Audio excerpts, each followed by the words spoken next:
One reason why Ibibio is among top three largest tribes in Nigeria is Ibibio is the dominant tribe in the Cross River Basin. If you deconstruct Igbo, you know Igbo is not actually a tribe. Igbo is a language spoken by several tribe-like communities or ethnicities. Different ethnicities are blanketed, all right, under Igbo. So Igbo is not actually a tribe. So if you deconstruct that, if everybody can return to their roots, all right, originally, you will find out that Ibibio is the largest tribe of all those other smaller tribes or ethnic groups under the cover called Igbo. And the reason why at times is as if they say Ibibio is smaller, Ibibio is not a large tribe, is because most of those who claim to be Igbos are actually Ibibios. They have taken up the names and identities of the Igbo stuff, but Igbo is not a tribe. All right, Igbo is not a tribe. A tribe must have its own language and its own roots, its own culture. All right, its language rooted in its own culture and tradition. Igbo doesn't have that stuff. No one single sub-tribe of all those tribes that are under Igbo spoke Igbo originally. There is nothing like Igbo language originally spoken by any single tribe under the cover of Igbo. There is nothing like Igbo language originally spoken by any single tribe under the cover of Igbo. Pre-colonial. There is nothing like that. Ibibio is the largest, even though Ibibio is not even under that umbrella. Okay, but when you talk about the Cross River Basin, all right, and when you talk about a place like Arochukwu, where there seems to be where the crossbreeding, let me put it that way, where the interaction between Igbo and Ibibio came in because an Ibibio patriarch, all right, married an Aro woman back then, all right. So the identities of those you call Igbo today, who actually are Ibibios, Arochukwu, Abriba, what do you call it again, Ohafia, all right, these are Ibibio core, but maybe they deny their roots. But today I'm telling them to go back to their roots because they are not Igbos, because Igbo is not a tribe. Ibibio is one of the three, all right, one of the three largest tribes in Nigeria. What you should call Wazobia today should be WaZoDi, all right? So it should be WaZoDi. If you deconstruct that Igbo stuff, where everybody goes back and answers their father's name, you have WaZoDi. So what does D mean? D means D, that is in Ibibio, it means come. So WaZoDi, all right? So WaZoDi, no more WaZoDi. Someone said if they explain Nigeria to you and you understand it, that means they did not explain it to you well. Apparently, you'll be wondering why the whole of the eastern region was supposed to be called Biafra, but when the war started, it's only the Igbos that fought the war. Every other person come up body. Why? Because right from Genesis, there have been this enmity that everybody want the Igbos to diminish. If they will even go into extinct, a lot of Nigerians will be happy for it to happen. Let me explain to you. If you have group of friends who always say you two they argue to only you, the reason is because they know that you now have a better understanding and you don't want them to gaslight you. So they use the word you two they argue to shut you down, because they feel like if they start telling you two they argue, in order for you to avoid you being tagged as an argumentator, you will not be able not to argue with them even when you know they are doing something wrong or they are stating an ignorant fact or pushing a propaganda. Exactly. When your friends start telling you, the form say you too know, I too know. The reason is because they know now that you have a better wisdom and you are ready to share it publicly to make them understand that you know better than them. Why they're saying is so that they will bring you down. So whenever there's an issue that needed you to bring your wisdom again, when you remember that if you talk now, they go say they claim I too know. You will be in the same level with them. That is what these people are doing to Igbo. Exactly what all these minority tribes around the Igbo are doing to Igbo. They want to bring the Igbo to be minority like them. But in the 21st century, the thing cannot be hidden again. They are now bold to air their evil intention and want to justify it. But I don't blame them. I still blame some of us, mostly the Igbos in South, who are still buying into the lies of the enemies. Because if not that we, the Anyomas or the Kweres or the Ogbas, we have some of us in us that are saying we are not Igbo. These kind of people will not have a say to come and say what they are saying. They can't say it to the Yorubas or to the Hausas. Because there are hardly any of them who are coming out to say they are not this, they are not that, even when they know they are. And of course, this guy video and his statement shows that he knows that we are all Igbos, but he will want us to deny our Igbo-ness so that we can be minority, so that then we become majority. What a crook, what a cunning and crafty persons they are. But you don't blame them. You blame our people again. We must be able to take responsibility. Nama saying, when you are pointing finger to one person, 3 is saying you are part of it. That is it. If we are blaming these people, the Urobos, the Ibibos, some of the Benins, the Jaws, that claiming and trying to balkanize the Igbos, what of us who are balkanizing the Igbos by ourselves? Exactly. We are the one who gave these people the audacity to make the comment they are making. As no, okay, no. Well, okay, no, WaZoDi.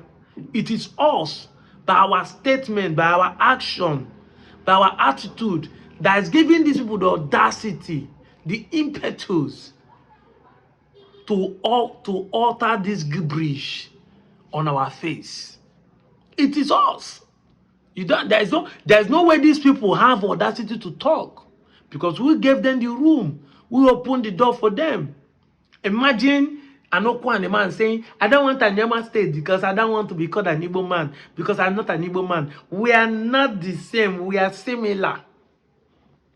Even if Ibibo man that is not the same as Arochukwu is claiming that Arochukwu is the same with him. But you that is even the same with an Arochukwu man, where our progenitor came from, which is Ezechime, yet are claiming that we are not Igbo. Make it make sense to me. So you can imagine their intention is that if we say N1 is N1, Eka is Eka, Okwan is Okwan, that means we have decided to be minority of the minority. Yes, now, then they will become majority to ride over us. That is the intention in the so-called South they are building. Because see, they say, don't bring your Igbo-ness in the South. This is the intention. Deliberate intention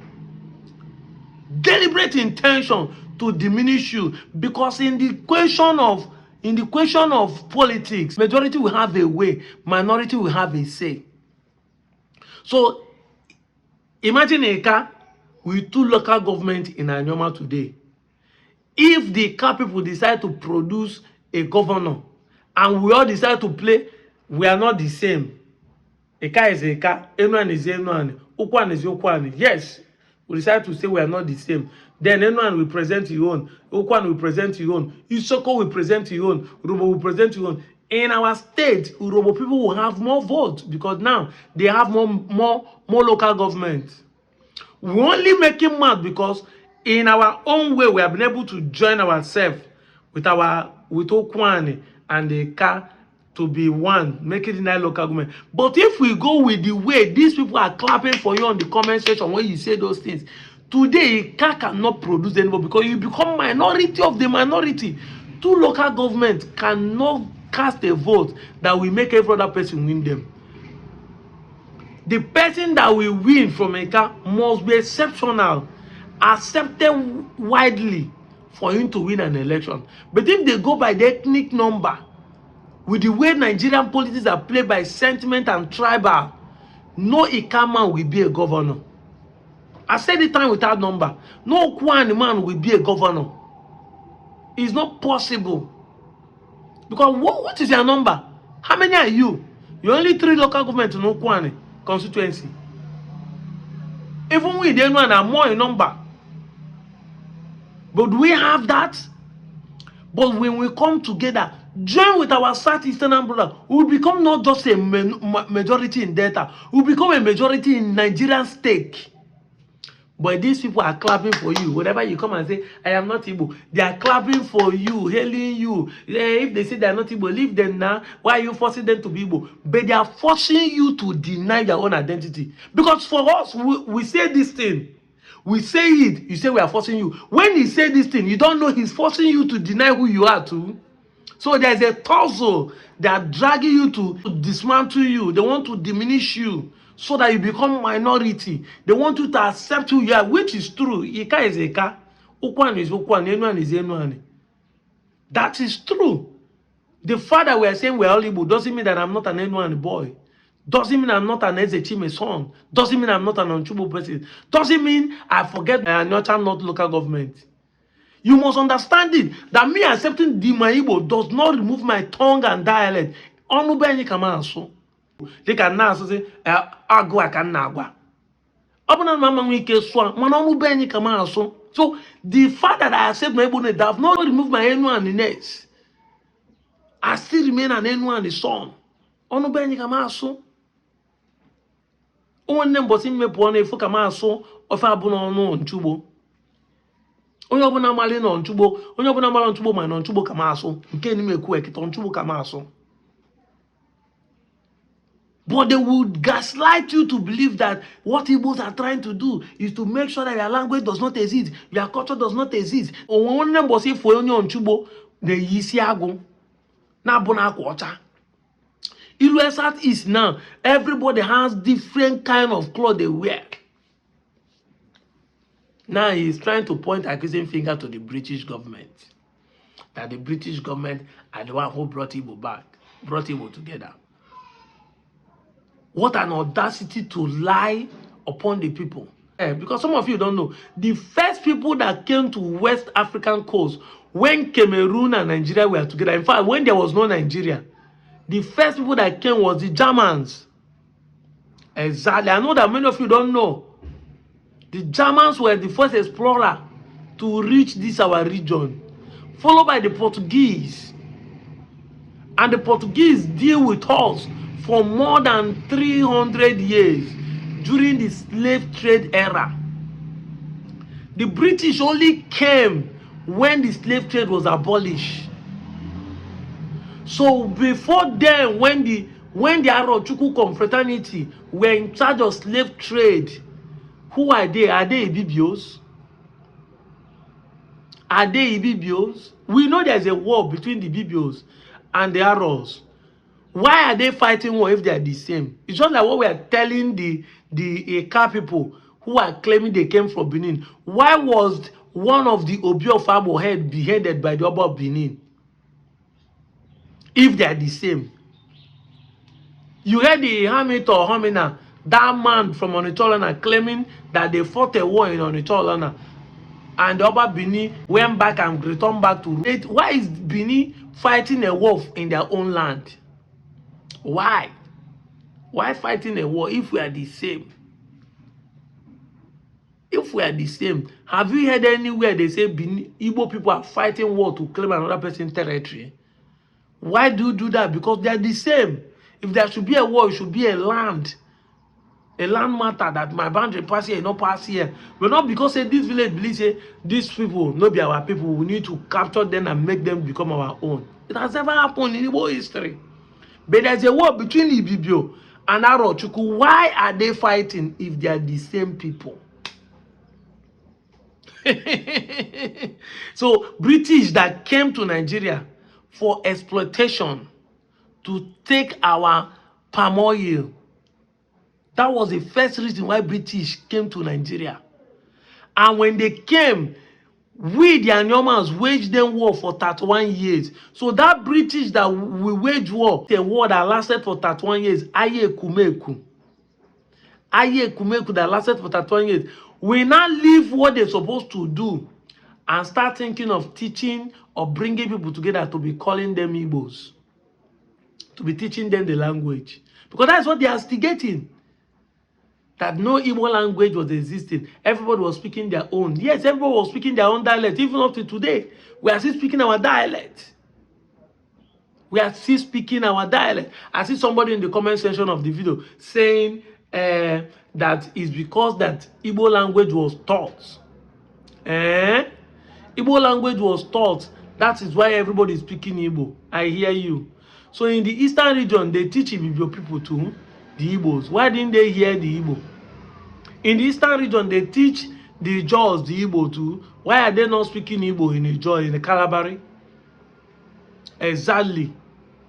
In the western region, they were teaching everybody Yoruba. That's what they are instigating, that the British do the same thing. Why is Benin not speaking Yoruba? Why is Yoruba not speaking Yoruba? Why we in the western region, before we form Midwest, are not speaking Yoruba? Okay, even if the British came and imposed Igbo on us, which language were we speaking before the British came? Which language was our language before the British came? But like I said, I don't blame this guy that are uttering all this gibberish, all this nonsense. It is we.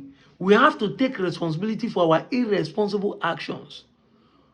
We are the problem. We are the problem. I said it that whatever the Southeast Igbos are facing, Anyoma people, all these South Igbos are one of the problems. Anyone BC Seponti. I na totally Igbo okwu. Too much. Aye Kumeku, 31 years. It's part of the reason why the British said the Igbos.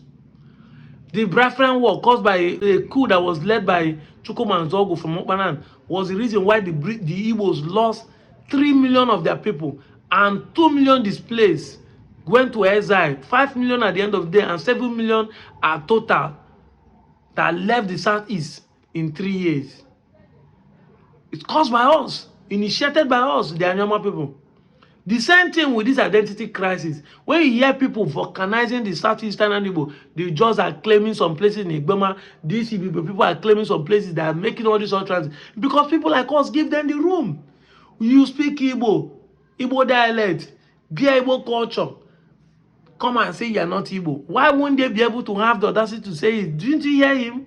That if everybody will go back to his original root, then they will become. So the intention is for them to be majority. But you are the one that making them do so. When you are supposed to join to become a majority. We are the one removing ourselves from the equation. And Nigerians and all these Nigerians around us are beginning to take advantage of it to ascertain their majority. And this is why we people like us are championing for Anyoma State, so that we can join our Igbo bloc and become a majority. So that if an Anyoma man come out tomorrow to ask to be presidency, the Southeastern Igbos will be a major bloc that will follow to vote him.